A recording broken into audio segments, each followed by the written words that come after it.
আমাদের মধ্যে কোনো বিভাজন নেই। যত বিভাজন রেখা তৈরি করা হয়েছিল সবগুলাকে আমরা পায়ের নিচে ফেলে দিয়েছি।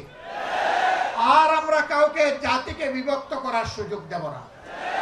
দলের ভিত্তিতে, ধর্মের ভিত্তিতে, গোষ্ঠীর ভিত্তিতে আমরা কাউকে আর জাতিকে ভাগ করার সুযোগ দেব না।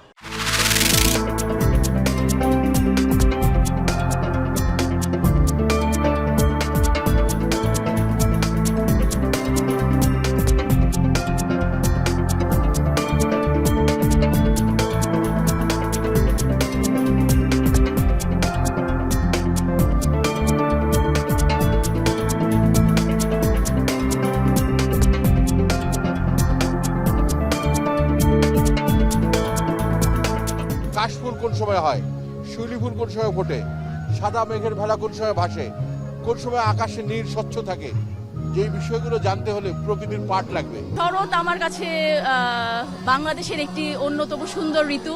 অনেক মজা লাগছে, আসলে সবাই অনেক রঙিন ভাবে আছে, অনেক ভালো লাগছে। আর শরৎ হচ্ছে আমার একটা ফেভারিট ঋতু।